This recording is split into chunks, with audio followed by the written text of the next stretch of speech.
Alright, so to progress now with our posture blog, I want to talk about the effects of sitting down, especially for prolonged periods of time. Because we live in a generation now where we tend to move less and we tend to be sitting down more.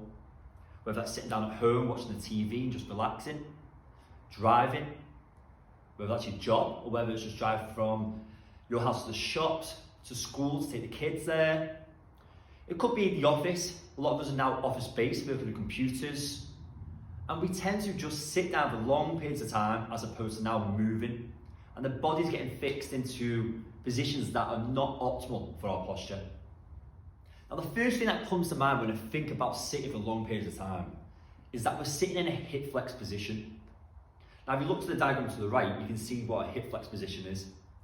It's either when we raise the knees up to hip height, or it's when we lower the body in a hinge position over the body.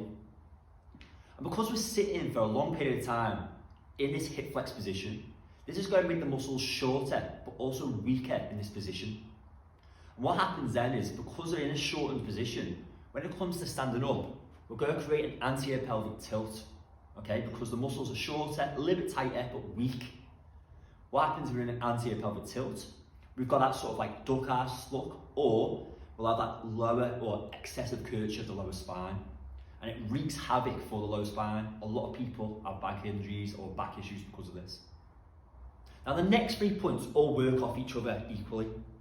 Now if you're office based or whether you're on a PlayStation, maybe you're driving long periods of time, you're in a rounded shoulder position, okay? This is when the shoulders are brought forward like so, slightly internally rotated.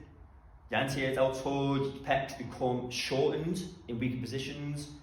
Your rear delts, rhomboids, traps end up in a stretch position, again in a weaker position than they need to be. When the shoulders are rounded, this is going to bring the body forward, so we end up in a kyphotic state, which is when the body, or the upper spine, the T-spine, is in a flex position. And you may have noticed and seen this in the workplace, people in this position all the time, and when they walk around, the shoulders are rounded forward, T-spine's flexed. And because of that, as you can see, the head is now in an extended position because it's trying to hold that center of gravity. The head's not going to come over because you'll be walking like this and you'll fall forward. So the head extended, shoulders rounded, T-spine flexed. Again, it's not great for our posture and there's going to be a lot of pain and issues down the line. Now the next point I want to make, especially for ladies to be more aware of, is when they have their femurs internally rotated. Now the femur is the bone that goes from the hips down to the knee, and it's internally rotated and it looks like so. Now the issue with an internally rotated femur is the adductors are going to be in a bit of a shortened position, the hip flexors again are going to be in a slightly shortened position. That means that the TFL and some of the glutes are going to be in long, weaker positions. But again, we're adding to that anterior pelvic tilt, again causing havoc for the back.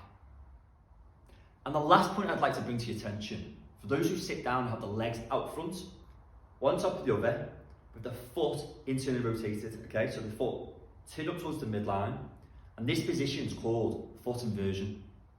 Now, foot inversion is going to affect your gait, and if it affects your gait, that's your walking, your cycling, your jogging, your sprinting, and because the foot's in that internally rotated position, you're going to be more prone to sprained ankles, leading to other injuries, more issues going forward. Now, some of the ways I'd like to try and overcome some of these issues would be trying to sit down for too long.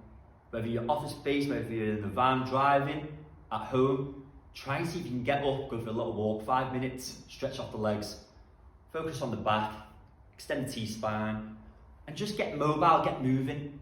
Again, you're going to burn calories, so it's going to be helping if you're trying to lose weight or whether you're just trying to stay healthy.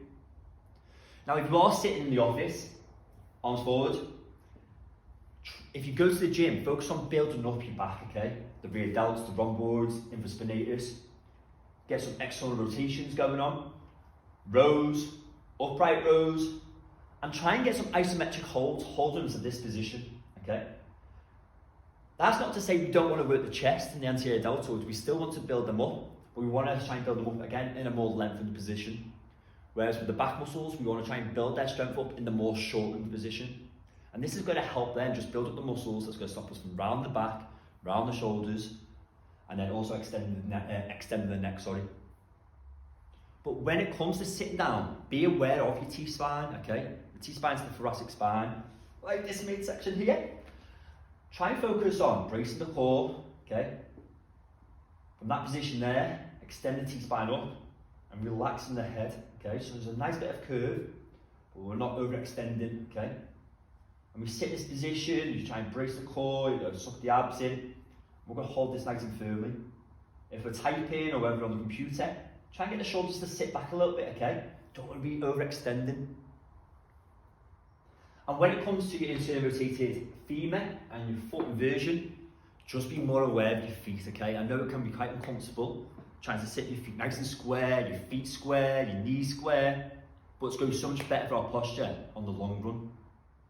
Again, try and see if you can go for a little walk every half hour, every hour. Speak to your manager. I know this is asking for a lot, but I say to your manager, kind of just go and stretch the legs. 5 minutes every hour. Maybe bring resistance bands into the workplace so you can start building up the back. And why not even try to foam roll the tight muscles, okay? Things like the quads, the hip flexors, the muscles that are surrounding the T-spine, so that we can stay more mobile, so that we can land posture much better, and that's so our posture is more optimal for performance. When we look after ourselves and look after our posture, we stay healthier for longer. Life gets better.